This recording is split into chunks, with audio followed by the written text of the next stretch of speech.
On the point of that knife, a man's life is at stake. I'm just saying it's possible. And I say it's not possible. I want you to watch this because I don't want to have to do it again. I'll make myself about 6 or 7 inches shorter, okay? It's about right, maybe a little more. Okay, a little more.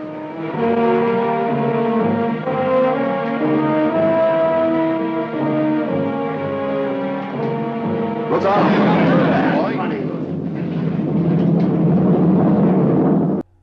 What's up, Blue River Nation? It's your boy Jonathan, and welcome back to Nostalgia 100. I'm your host, Jonathan, and today, the movie we are talking about is 12 Angry Men. Now, I'm talking about the OG 12 Angry Men from 1957, and I know what you're all saying. But Jonathan, it's so old. This movie's in black and white. I don't watch old movies. Grow up. Go find it, put it on, watch it. It is one of the most genius movies I've ever seen. The whole thing takes place practically in one room, just the back room where the jury deliberating.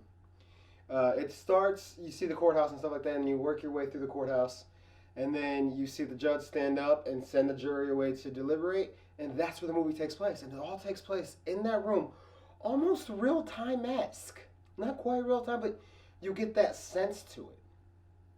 And it's everybody thinks that it's about this Hispanic kid who killed his dad. And everybody thinks he's guilty. Except for one guy who doesn't even say that he thinks the kid's innocent.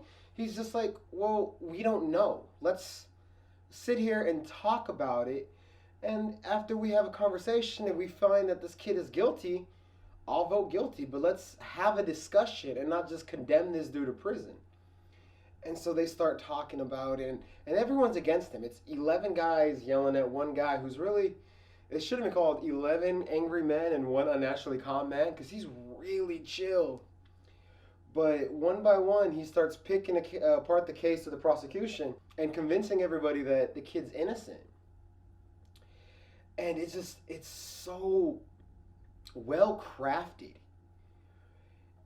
Like I said, it all takes place basically in one room, but you never get bored. You never feel confined by that tiny space because there's always so much going on. And I'm not talking about like giant action pieces like you see in movies now.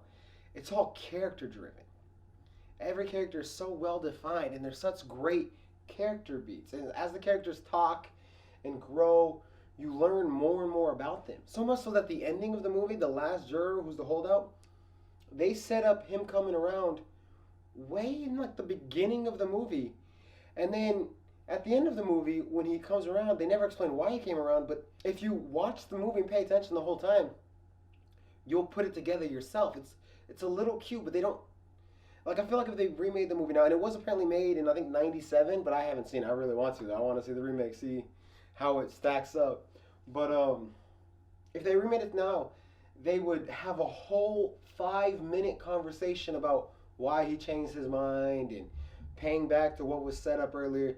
But back then, it's a little shot of a picture, and you're like, oh, and it all makes sense. It doesn't talk down to the audience. It's intellectual equals who can comprehend basic story beats, which seems so elementary now, but no movie does that. They over-explain everything. The amount of exposition in movies just gets higher and higher. It's perfection. Now, this movie was directed by Sidney Lumet and written by Reginald Rose, and it's truly is a masterpiece. And I mean, not only was it remade, but other shows have taken that concept of a jury who is so convinced someone's guilty, except for one person who stands up to the other jury members and slowly turns them away from it. But as far as I can tell, this is the original. It's the one that did the idea first. The first time I personally was exposed to this idea was an episode of Veronica Mars did it. It's just, and the Veronica Mars episode is really good. You should definitely check it out. But I don't know. I loved it. I thought it was genius. So till next time, I'm Jonathan. This is Nostalgia 100. Give us legends.